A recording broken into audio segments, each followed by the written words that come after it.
Hi, I'm Christina Applegate. And I'm Jamie-Lynn Sigler. And this is Messy.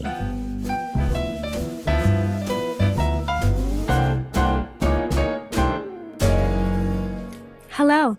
Hello. It's us again.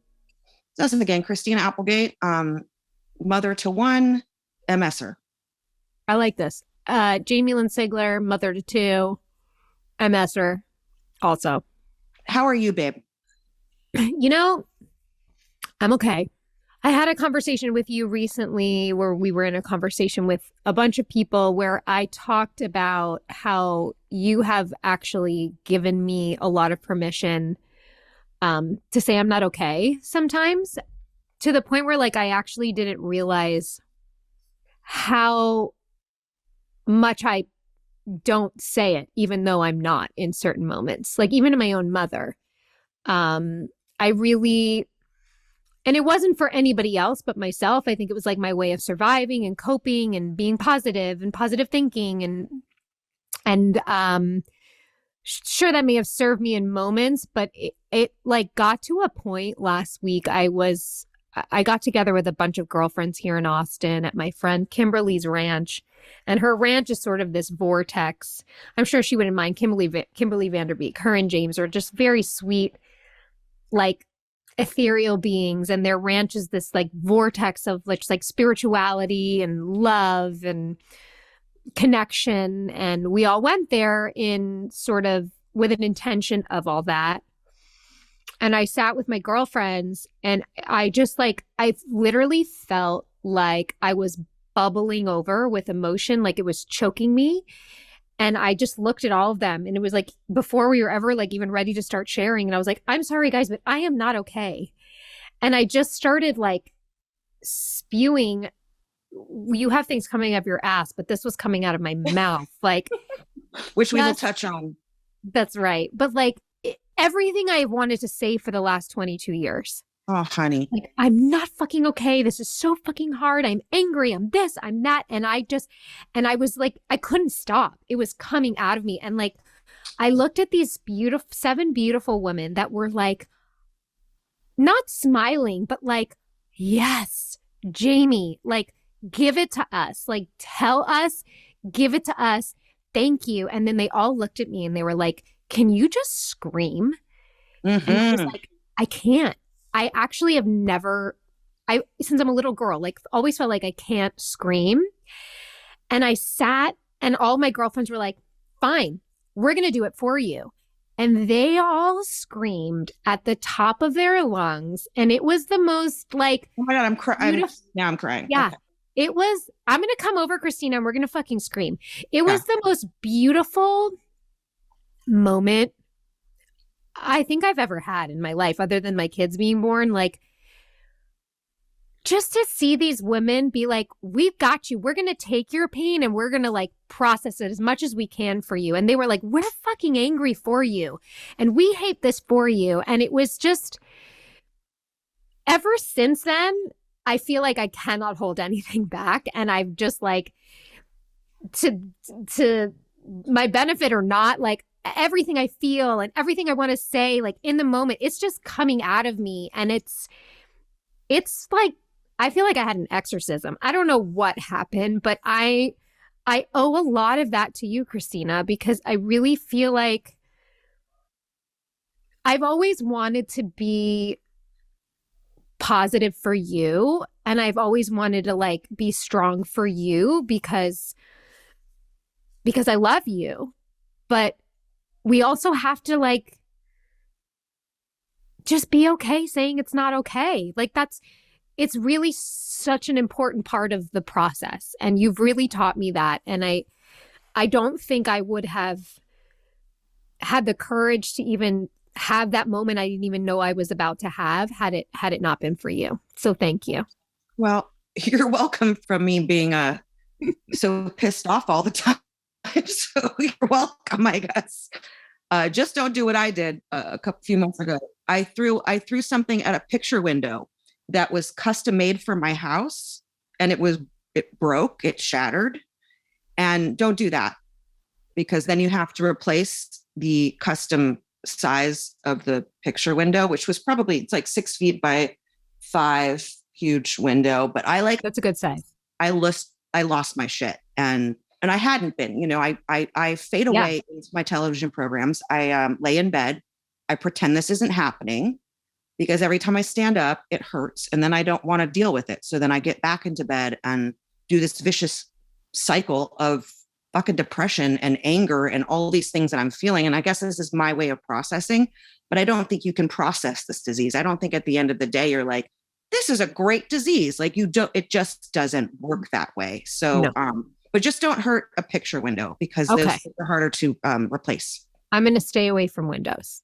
I think people need to start like prescribing screaming. Yeah. Like I'm doing it in my car now. Like, I've like already warned my husband. I was like, listen, like I'm probably going to be like screaming from time to time. Just like I'll try to do it in a pillow. And the other day I screamed into a pillow and Cutter came in. He's like, the pool guy's outside. Can you just tone it down a little bit? He's like, do that somewhere else. But I have to tell you something because of screen therapy, which it just reminded me, and I know I'm going off topic, but we'll get back on topic. When I was a little kid in 1981, there were these things called the Wonderland Avenue murders, and which was right near my home. And the people in the house were screaming as they were being murdered. Oh my God. With blunt objects. And all the hippy dippies on the street thought that they were just doing scream therapy. So no one called the police. And I know I just went real dark, but these people were bludgeoned to death in this house because no one called because they're like, oh man, they're just doing scream therapy. So we've got to do it in a place that's okay for us to do it in. Well, that makes it was terrible. I don't know what to say right now. Well, you know me. I'm always going to take it to I love it. Subject. Give me my hard laughs, always. I love it. Well, yeah. Well, I'm glad that you're having that because you're not going to stay in it. But I'm sure it wasn't all just my disease, right? It was all this fucking shit. It's being 5 fucking years old and seeing something you didn't want to see, or parents fighting with each other, or fucking being molested, or, watching someone get hurt, or all the things that you go through life, and you're told to kind of keep it together, be strong, keep it together. And I can't apply that. But I do, I suppress. Yeah. And then I go wild, and then I break a window. And that's what I don't want to do, is keep the balloon so filled up that it bursts without letting the air out. I think it gets tricky too, because I'm sure you get this a lot too, where we get celebrated for being so strong. You know what I mean?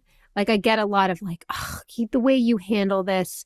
You're so strong. The way you, and I appreciate and I understand what people are saying to me and what they mean when they say that. And there's times where I'm going to pat myself on the back. This is fucking hard and I'm doing a good job with it. But I think it can get tricky where then you just start to feel like you're obligated to feel that way, right? You're obligated to be strong. Yeah. That's what I hate too, because people have said that to me as well. Sorry to interrupt you, but no, you've helped.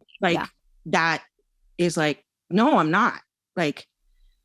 Yes, I'm not. I need you to kind of step away from your shit for 2 seconds. And it doesn't always have to be woe is me, as we've talked about on this, about how much I hate that. I don't want to be woe is me, but man, sometimes I'm this fucking sucks. But I'm also there for my, my best girlfriend, Carolyn, who comes over here. She's got shit going on. And we sit and we talk for hours. And it's not just me talking about what I'm going through. It's her talking about her car breaking down and all the stuff she's going through with her kids and her life and rent and too many cats or whatever the hell is going on with her. We've got to all be there for one another and be supportive and be good listening ears and not go, oh, I've got so much going on with me, I can't listen to you. That's what I don't like. That gets real ugly to me. No. Well, that's what we're trying to create here. And that's, to be honest, that's what that circle was. Because let me say, I might have kicked it off, but we went around and everyone was sharing their shit. And it's not like makes you feel better that other people are going through things, but it was just like, no, that's not the point of it. life, The point this is is to be life. heard. To be heard. Yes. Well, so how are you? That was me. That was my how am I? Well, your how am I is pretty beautiful. And I know that, thank you for saying that I had a part in your kind of release of 20 years of being fucking pissed off. And you're going to help me get to the point of having some kind of, I'm never going to be grateful for this. So I'm not going to have gratitude. That's not going to happen. I mean, I'm just being honest. Like, never going to be a day I wake up and I'm like, oh, I can't walk. I'm so grateful. Like, that's not going to happen ever.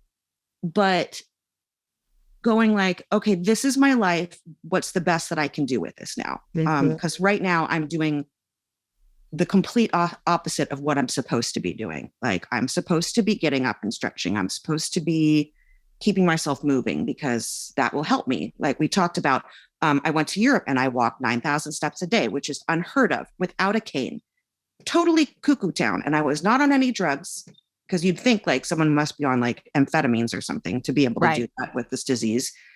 But it was like this like resurgence of myself. And I was like, wow, I'm so strong. Holy shit. I might be able to live with this, even though when we would stop, I'd kind of topple over like that blow up thing that kids punch. And then it comes back and it like, I was like that, like we'd stop and everyone would be looking at a store and I'd be like, like, but it was incredible. And then I got home and couldn't walk and it's been real difficult. But how have I been doing? Okay. So I finally got the Covies, the first time in 3.5 years that this house has gotten the Covies. That might be the record. You might have been the last people standing. No, I have one other friend with MS who hasn't gotten it yet either. Wow. We dropped the ball one night. And I'm not going to blame this one person who dropped the ball. But I'm going to say someone real close to me dropped the ball and went to a bowling alley and came home with the stuff. And it got spread all over the house. So my caretaker, Cheryl, got it. I got it. And this other person got it. I'm mentioning their name. So nice of you. Because you know who I'm talking about. Of course. And that person got real sick, like almost 104 fever, vomiting, coughing, and within 4 days was completely fine. Like, completely fine. I had one day where I had a headache and some chills. And I was like, oh my God, I'm totally making it through this. Like all this fear of having MS and being immunocompromised and getting it, I was like, oh man, I'm so good. And then it turned into long COVID and it turned into a chest infection. And my heart's doing weird stuff where it speeds up all of a sudden while I'm just sitting here to like 150 beats per minute. Like I've got, and that's a symptom of long COVID, right? Yeah. So I was like, motherfucker. Like I literally thought like, oh my God, I was the one who got okay. Like my character was still really sick. Like she's coughing up, phlegmies all over the place and stuff like that. And I was like, man, I must be brawn. I must be a Viking to get through this. Yeah, no.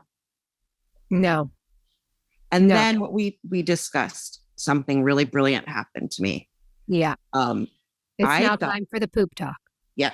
Sorry, guys. It's a poop pod. It's a poop pod. If you don't like this part, totally fine. I get it. Skip it. Close your ears, whatever you need to do, but I think you need to hear this. I started having, like pissing out of my ass for a few days, to the point where I was so dizzy. I was so sick. I couldn't eat. I couldn't anything. And finally I had to do one of those like samples. Stool test. Which is fun. Yeah. Love collecting. And that's sarcasm, as we know, because you poop into a receptacle and then you have to scoop your own poop into vials. And it was so gross. I started vomiting whilst doing this. Anywho, came back. I have something called sapovirus. Now, what is sapovirus? Most people don't know. It is when you ingest the fecal matter of someone else from your food. Oh my God. Someone else's poop went in your mouth. Someone else's poop went into my mouth and I ate it. And your body went crazy because that's not our poop bacteria. No, it's someone else's poop bacteria. Yeah. So I'm almost going on 3 weeks of being sick from this. And is there a remedy for sapovirus? Nope. Oh. Nope. And nope. My doctor was like, eat a banana. I was like, yeah, I don't like, first of all, I abhor bananas. I don't know if you know this about me. I didn't. I fucking hate bananas. I'm sorry to bananas everywhere around the world. Like bananas, like banana bread, straight up all banana, everything? No, that's fine. Like in a smoothie, great. You can hang out with other things, but you on your own is like, I gag even thinking about a banana. You know what? I'm the opposite. Oh, but that's because I guess I shouldn't be deep throating the banana. Sorry, that was a bad joke. Sorry. There's many ways to eat a banana. I will eat a banana, but I cannot have banana in anything else. I don't want to taste it in a smoothie. I cannot have banana bread, anything banana flavored. I'm the exact opposite as you. Guess we're not really as fucking similar as we thought, man. What I was going to say is that, yes, we have kind of traced it back to takeout. Wow. Salad. From where? Not going to say. You know, that's doing a disservice to the people. Or just call the restaurant and let them know so that they can clean it up. They're closing this week, not because of poop spores, because they lost their lease, but it's a restaurant I've been eating at for 15 years. Like it's a vegan place. And I got a salad and I think that they say that it's mostly from salads because cooked food kind of kills the bacterias. Yeah, we're tracing it back to that. But then I had to start amoxicillin, which also causes the running, the diarrhea. The poopies. But I got it before that. So it was at first thinking it was the amoxicillin, which it's not. And then that was from my lung infection. But no, it was, we looked at my Postmates and we're like, oh, shit. Salad. And also you can get it from your dog's poop.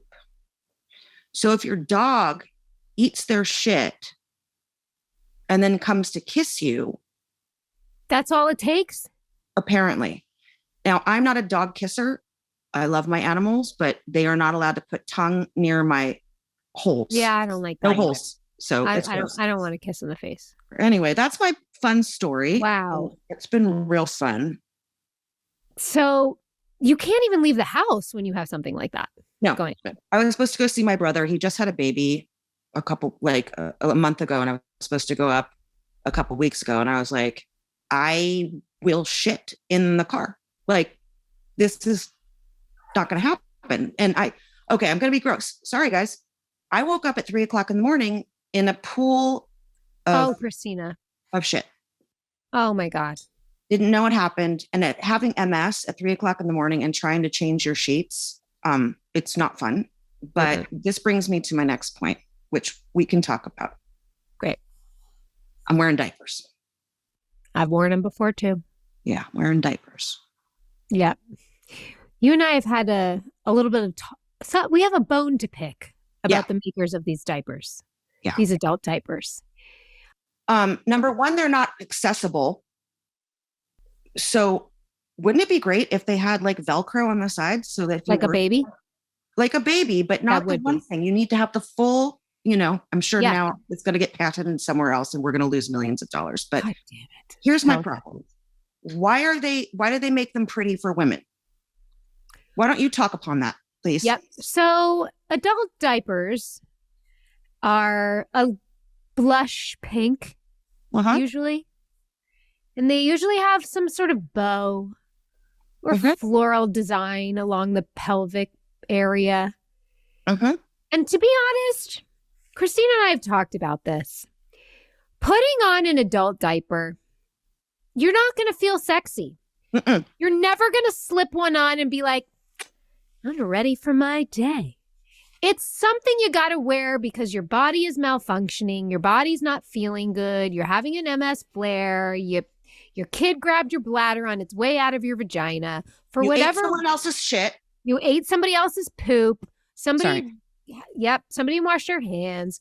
Your dog ate it and licked you. Whatever the reason why you're having to throw on this adult diaper, there's nothing enjoyable about it. You're fucking pissed off when you have to put that shit on. You got to find something that maybe you don't see it and what you're wearing. It's like all the things. I would like, and you and I've discussed this, Yep. I think it would be very nice if you could give me an adult diaper that fully supported my mood when I looked at it. Yep. Which would be something along the lines of the words, fuck me across my pelvis. But no one wants to fuck you when you're in a diaper. But that's why it's like, There you fuck go. me. I'm I saying. mean, fuck me. Who wants me? Fuck me. I don't know. Fuck you. Fuck me. It's Fuck this. just like, fuck it. Fuck it. Maybe that's it. Fuck it. Yeah, it's terrible. Okay, again, we're losing a patent. Someone's going to do this. And Well, you you're can make welcome, millions. But that's the thing. Like the ones I'm wearing currently, as we speak, have a display of lilacs all over them. And I'm like, where is this like pretty? Like, oh my God, I feel so pretty. Hey, baby, you want to get down and dirty with my pretty diaper lingerie? With my own urine and shit? Like, what? I'm not going to throw my dress on and twirl in front of the mirror and be like, let's go. Oh, and they're crinkly. So if you do put a dress on, You see it. crinkly. You got to put like Spanx on top of them. Wait, our producer sent us a picture of a thong diaper. Was that a joke? Yeah. Okay. Because I was like, Is it a what? real thing? No, it's got to be a What's the joke. How point? would it catch the pee-pee? It's not It going to couldn't. catch the nothings. But yet, let's have a thong to look sexy in our diaper. I can't. Like seriously, No. But this Look, all these- came up to my mind when I was sitting there trying to change it, which you have to take all your clothing off Yes, because Right? there's no Velcros on the side. on the sides, which we need the Velcros on the sides, not like a diaper because that's not going to hold it. We need a full, accessibility kind of stitch, like what Skims is doing with their snaps, something like that. Okay, again, We call Kim? we just lost the patent. So anyway, and then I'm taking the pants down and then I got to change the diaper, put on the new one. And then my feet are floppy, when they get floppy with the MS. Mine don't get floppy. They get stiff. Yeah, mine get like where they're like a dead weight. And then I can't get my pants on. So I'm just sitting there like, people are listening going like, can you guys just shut the fuck up about your poop talk and your diapers? It's ridiculous. This is just, we're letting you look behind the curtain. We're giving you a peek behind, but there's like, but it's so liberating to honestly to have a conversation with you about this because this is something you do by yourself and it feels terrible when you're doing it and you're mad, you're sad, you're depressed all the while. And like, I've done this that hundreds of times in my MS journey through the years of when I've experienced a flare or when I was sick or whatever it was. And it just sucks. And you don't know how to talk about it with anybody. You just don't like, and it's, and I don't know. I hate that we have to talk about it, but it's nice to talk about it. Yeah. And I mean, I guess that's it. Like there's people all over the world having to wear a diaper and are embarrassed about it. And that's right. And we're just letting you know you should be. Just kidding. Yeah. You should feel like shit. You should feel like shit that's in your You and I are not keeping Depends in business alone. I actually went to lunch with a girlfriend of mine from high school, a dear friend who I'm still super close with. And she's dealt with like terrible colitis and Crohn's. Oh, that's painful. And I had no idea. She was like, Jamie, I wore diapers our entire 20s. Oh And my I had God. no idea. And I was like, I'm so sorry that you dealt with that, because think about it, like when you're dating or like things like that. Like I had Oh my God. It's like having idea. pantyhose on when you're trying to get it on. Oh, wow. That's not, Pantyhose. Remember that happened to me pantyhose? one time. Remember the little egg? They used to come in a little egg. Yes. I had a boy when I was like 15, like we were making out and stuff like that. I don't know why I had pantyhose on under my pants. And I was so Oh, embarrassed. yeah. I used to do that. Why did I have pantyhose Because on? we wanted to wear pants that were too small for us. So we would wear pantyhose. We invented Spanx. Yeah. We also Spanx. invented Spanx. Thank you. Yeah. But we have a friend who sent us a picture of her in her special. It's a different brand, so I don't know if we can talk about brands, but whatever. Poise? What's Fucking another pay brand? us. Whatever. Poise. Poise. And they were so beautiful, and she was so proud, and she was standing She looks stunning. naked in the mirror, letting us know that you can have pretty diapers. And then I was like, why are we having pretty diapers? She looked amazing. I mean, Yeah. damn it. Yeah. She looked great. Yeah.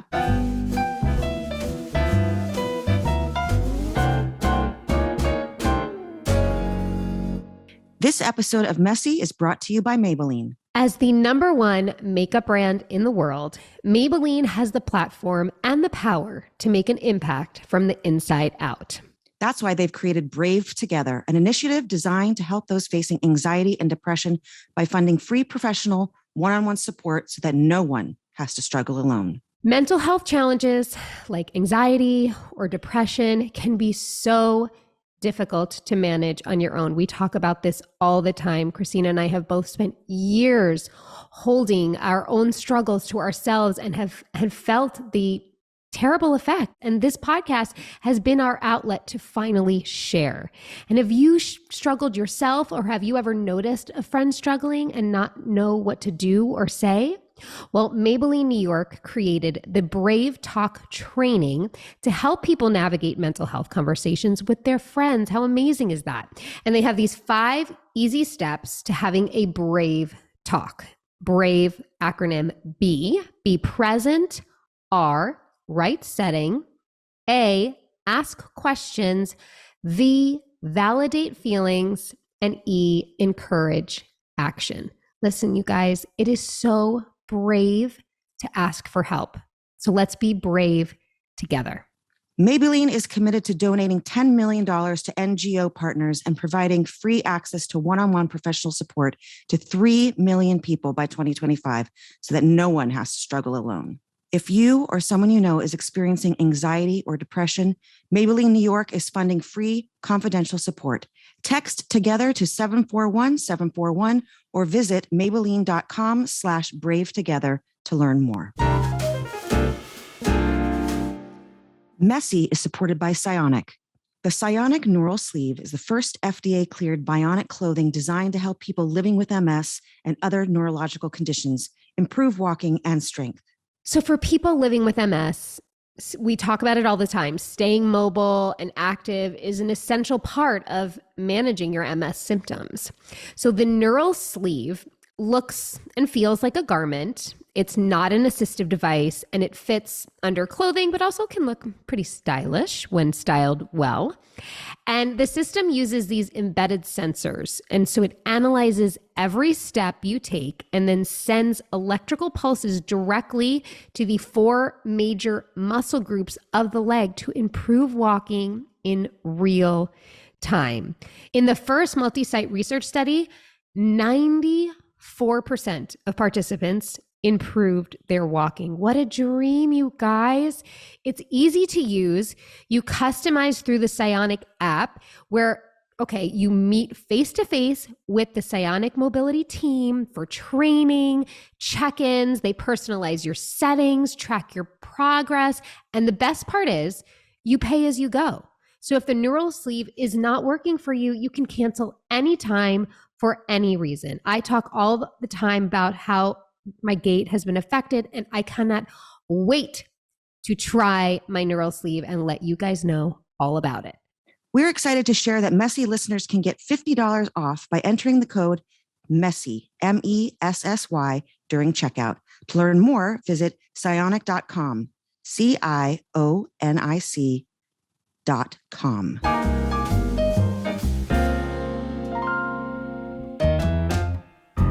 Let me ask you a question. Do you Yeah. feel like you are... Like shit? Oh, yes. No, sorry. What? Do you feel like you are... Famous? Nope. Sorry. Go ahead. No. So I feel like I'm... an asshole. Because I have to be careful because I'm not like super vigilant. I'm not super strict with everything that my kids like do and put on their bodies and eat. Like I'm a bit relaxed, but I feel like because of having MS, like I'm so conscious and so aware and so worried about them ever having to deal with health things. Do you feel that way with Sadie? 100%, because I'm BRCA. I mean, this is a whole other journey of yours that we haven't even talked about. Like this house was no sugar, nothing that wasn't organic or from a farmer's market or vegan. Nothing that we used in the house was no toxins. A big box place, right? Mm-hmm. Like everything was like, that's why Honest Company was so amazing to us, because one time she actually ate some of the soap. This is funny too. And I called Jess and I'm like, she just ingested some of the soap. And I could hear Christopher on the outside of the phone call going, she could drink the bottle. It's fine. And it just like made me feel so good of like the ingredients were so natural and fine. I mean, I wouldn't want her to drink. Don't, please, disclaimer, don't drink soap. A bottle of Honest soap. No, we don't. No, but she had ingested it and I was so flipped out. So I've always been really, really freaked out. Like I was that douche mom who was like, no sugar, no this. And then all of a sudden she like got a cupcake. And then she was like, I hate you for never letting me have a cupcake. And so now we just have all sorts of products in the house now. I mean, yeah. And it makes me upset, but I love the smell of the certain detergent we use, and I won't name it, but it's probably not great, but it's been around for probably 200 years. And I don't think anyone's died from it, but who knows? But we still use natural, like Honest, like dishwashing soap and Mrs. Meyer's like hand soap and things like that. Like we really do try to keep it a balance. But yes, I was going to say it's a balance. It's a balance because also I think sometimes I worry that we have like too much information. I also like trust the fact that like we evolve with like our environments, like certain, or like things just sort of adapt to environments and, organisms, and that's what we are. So like, I'm trying not to be too strict either, but I also like, I just have to check myself sometimes about like worrying too hard. Yeah, I had to kind of let go because she was so influenced by kids in school and going to other people's homes. And I was so freaked out about what she was being fed for so many years. And now I'm like, as long as we have a balance, and I think that, I mean, I'm not a doctor, but I feel like, having a balance is good, but I don't want her, I do tell her like some things are carcinogenic. Like, let's not go there. Like, let's not go with red dye number 50. Like, let's not go there. Like, check yourself. I also tell her if she ever does drugs, I will kill her and kill whoever gave them to her. Totally fair. Which, is that fair? Totally Sorry. fair. My mom told me Totally that fair. and I never did drugs. So, because I was scared to death, my mom would commit murder of 2 people. So fair. I think that's totally fair. I think that's actually really good. It's a terrible thing to say, but I'm also like, she knows the balance. And look, I've done a lot of bad things to my body over wait, how old am I? I don't know. I've had to Google it. I had to Google it last week. I honestly did. I was like, wait, what? What year were you born? 71. So you're 52. What's your birthday? I don't even know. May 15th. Okay. What sign are you? Taurus. With a Libra moon and a Scorpio. We're apparently not supposed to get along, right? I don't know. Scorpio met. You're Scorpio? No. Sagittarius. I love Sagittarius. No, we're great. Okay, we're good. Scorpios and I, Scorpio men and I, oof. They drove me crazy. Because we're like at the polar opposites. Like we're the Well, you're bully and I'm Sag, which is like, we don't stop talking. We have to boss everyone around and we need everything now. yeah, we're Tauruses are stubborn. We're homey. Well, we like the finer things in life. We're very loyal. By the way, your manicure looks really nice. Thank you. Well, don't, this hand looks nice. Look at this hand. I broke two nails cooking. Well, our viewers can't see this. Her nails are terrible. Just here's kidding. what I get. I get something called a Russian manicure. Check it out. I've never had nice nails ever in my history of my life. I was on a TV show for the last 2 years, and my character, she evolved as like she started getting more money. And so like taking care of her nails was like an important part of like her look and to show that this was who she was now. So I had to stay up on these manicures, and I would get these Russian manicures because they would last me for like a month, like 5 weeks sometimes. And I'm telling you, I'm addicted. They ain't cheap, but they're awesome. Have you seen my pretty nails? They look thick though. They look strong. My nails are really strong, which people say like, oh, that means a sign of health. And then I giggle. I'm like, really? You know what? Virus, long COVID, and MS. I hate when I go to the doctor and do like my blood work for the year, and they come back and they're like, you are so healthy. And I'm like, am I? Am I really?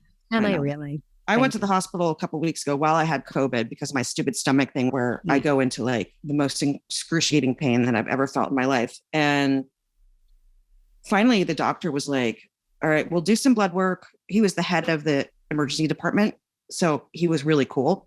And he was like, what do they usually give you? And I said, this and this. And he literally gave me what I needed and then did my blood work. And he's like, if you're feeling okay, just go home. I was like, well, thank you. Because they'd done all the tests. They'd done literally, I think, every test that you could possibly give someone except for like whatever. But they're like, yeah, we're just going to give you the big drugs and some Zofran and you'll be on your way. Why do I look naked? Sorry, no one can see us, but you look sexual. Do you have flowers on your panties or something? I got lilacs on my diapers. All right, now let's answer some questions from our listeners. This one is from Jessie. Hi, beautiful queens. I am going for an MRI scan next week to check for MS, and I'm kind of scared about it. So I wondered if you would give me any tips on what to expect and how to calm myself while I'm in the MRI machine. I love you both and your podcast so much. Thank you for this awareness and for being yourselves. MRI days are my least favorite days. Let's start out with the negative first. They suck, Jessie, but they're over quickly. Mm-hmm. And you can also, if they're doing brain and spine, you don't have to do them all in one day. That's true. So you can break it up. I know this. They'll also give you a Xanax, right? Or Valium. Valium. Yeah. My doctor, I have a whole thing of Valium that stays in a closet, and on MRI days, it's really important to not have anxiety because we're going to explain it. There's going to be a cage over your face, mm-hmm. and you're there for like a good 45 minutes with the cage over the face. And it's not great. Some people like it. Some people get real relaxed. Oh no, not me. I do. I mean, mine are sometimes 2 hours, right? Because I'll do brain, cervical, and thoracic. And then you do with and without contrast. So for me, my main issue is, by the way, they'll play you some music usually. Hopefully you have a nice technician. I've had issues where I've had not nice ones. They get frustrated when you move. And for me, you can't control that movement. It's like why you're in the machine, because sometimes you get a little spasticky and sometimes you move. And I have this amazing technician in my doctor's office. This is a pro tip. If your technician will let you, I will literally scrunch my knees into my shoulder and hold my legs to me the entire time I'm in there, because that way I don't move or shake and I don't mess up the picture. Wow. No one lets me do that. They like strap my legs down and like a straitjacket. But anyway, we're not trying to discourage you, Jessie. No, these are just tips. Also ask if you have reflective glasses, because you put these little glasses on that have a mirror on them. So you're not looking up at how close the distance is of the tube. You can look back at sometimes at the technicians or in the room, and you'd feel less claustrophobic. Yes. We're making this so much fun for you. I know, but listen, it's a hard part of this, but it gives a lot of information. We're sending you lots of love. You can maybe even listen to Messy while you're in there. I don't know. Maybe they can throw a podcast on for you. And, you're getting checked for this. So we're going to hold you in some space that you got something else going on. But if you do have this going on, you're not alone. You have us. Yes, we've got you. All right. Our next question is from Brooke. I was told I had MS when I was 18. As a single mother of 2, I didn't have time for whatever MS was. Now 33 and symptomatic, I am getting treatment. Christina, your woe is me story gave me the strength to tell my boss I need to go part-time, and to my husband, I need you to step up more because right now I am struggling. As mothers, we put everybody before ourselves. We torture ourselves to keep all the ducks in a row, but damn it, we are allowed to say, woe is me. The physical and mental battles every day is absolutely draining. Damn right, woe is me. That's not to say you sit in it, but it's okay to say it once in a while. Amen, girlfriend. Yeah, yes. I agree, Brooke. I think that, to wallow in anything, whether it's a loss of something or another sickness or any of these things, it's to stay there all the time does no good health-wise. To stay in stress, to stay in that mindset of negativity, where we know that to be a universal cosmic scientific thing. But we don't have to fight all the time. We don't have to fight and pretend. And people around you have to understand when you're like, you know what? Fuck, no, not today. Not today. Not today. And you know what? That gets you the help that you need. But I also found just this past weekend, I sat with my brother, and whenever we're together, usually our kids are around. We don't really get to talk. And him and I ended up being alone in a car for a little while. And I, for the first time, really explained to him like what it's like to live in my body. And in the time that I was kind of explaining to him what I deal with, I wanted to give myself a hug and a pat on the back, because sometimes it's important for you to be like, wait a minute, I deal with a lot. Yeah. Like on top of just life. And sometimes even just that realization is really important for you to honor your needs, but also honor yourself and how fucking strong you are. Yep. Amen. Before we go, I wanted to share this story because I hope it resonates with some, but it was just, I don't know. As soon as it happened, I texted you, Christina, and our producer, Allison, and I was like, remind me to tell you the story that happened in the hair salon. So I went to the hair salon last week to get my grays covered. And it was one of those moments where I was like, I'm not going to bring my cane. I'm feeling good. I'm going to walk in. It's not a far walk. I've got this. Dumb decision. But I was walking past this beautiful woman getting her hair done in the chair.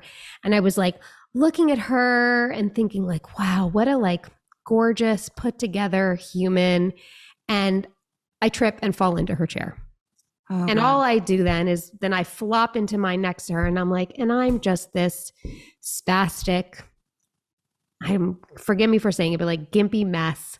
I'm like limping all in here, and I'm not sexy and I'm not graceful. And I was feeling really shitty about myself, to be honest. And I was this huge loop in this inner dialogue that I've had thousands of times before of comparing myself to able-bodied people and what she can do and probably what I can't. And at the end of her getting her hair done, she stopped and looked at me and she said, "Your name's Jamie, right?" And I said, "Yes." And she said, "I just want to tell you, I love Messy. I think what you and Christina are doing is amazing. I am a psychiatrist for people that live with chronic illness. And what you are doing for my patients is amazing, but you're also helping me. I have cerebral palsy. And I have devoted my life to helping people like you and like us. And I just thank you. And when she got up, she walked with a limp. I looked at her and I'm like, she is so beautiful and strong. And I cannot believe that I just wasted an hour and a half sitting here beating myself up, comparing myself to this woman that still is just as stunning and amazing as I held her up in this pedestal to be, and with just that glance. And it's just crazy. You know, you never know anything that anybody is going through. And I took it as a lesson to stop comparing and stop being an asshole to myself. And I don't know, it just felt significant and important. And I just wanted to share that story because it really moved me and has stayed with me. That's beautiful. Absolutely. Yeah. Thank you, Mama. Yeah. Oh my gosh. Yeah. I'm sure we all do it. You know, I'm sure a lot of people that listen do that. This is, nothing. I had to go to a celebration of life in Newport Beach on Saturday, kind of the final closure on stuff that we've talked about that I won't talk about on here. And, everyone's dancing and standing around and stuff. And I found myself just, sitting on some towels because I couldn't. And then people would have to help me up to get up because something has happened to me that's really bad. My legs have atrophied so badly that they are like toothpicks, which the rest of me is not, but my legs are really almost creepy looking and it's a little scary to me. But I wanted to dance with everybody. And you know what I did? I fucking did. I got up and I went over to my girlfriend and her family and I danced to one song and then my legs said, nope, that we're done now. But it was like, okay, just seize those little, I don't know, the little victories,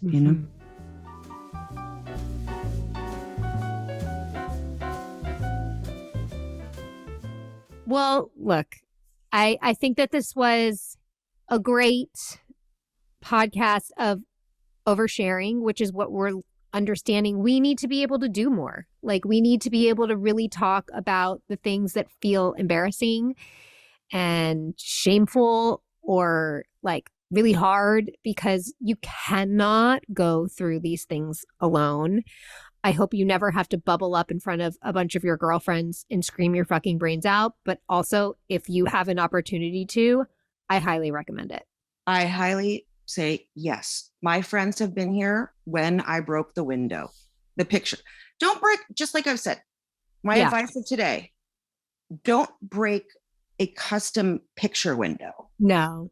Because then the lead time for replacing it is a lot longer than just going down to Home Depot. So that's my advice. Yeah, that's really good advice. And with that, I think we should pull some cards. Yeah. All right. Mine says, each difficult moment has the potential to open my eyes and open my heart. That is true. Tears. Listen, I love you so much. And I love this little space that we've created for us to be able to share. I've never said ever out loud that I've ever worn a fucking diaper before. And I'm not proud of it, but really proud to be able to share and not feel embarrassed and shamed about it. And also like, just thank you for allowing me to say that it sucks. And thank you for allowing me to find some light in all of it. I love you so much. You are such a bright light in my world. And so it is. And so it is. This show is executive produced by Christina Applegate, Jamie-Lynn Sigler, and Allison Bresnick. Our audio engineer is Josh Windish. And if you want to show us some love, don't forget to leave the show a rating or review.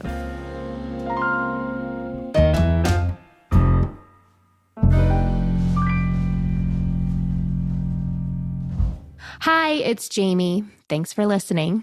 I just want to let you know I am a paid spokesperson for Novartis, but this podcast is independent from my collaboration with Novartis.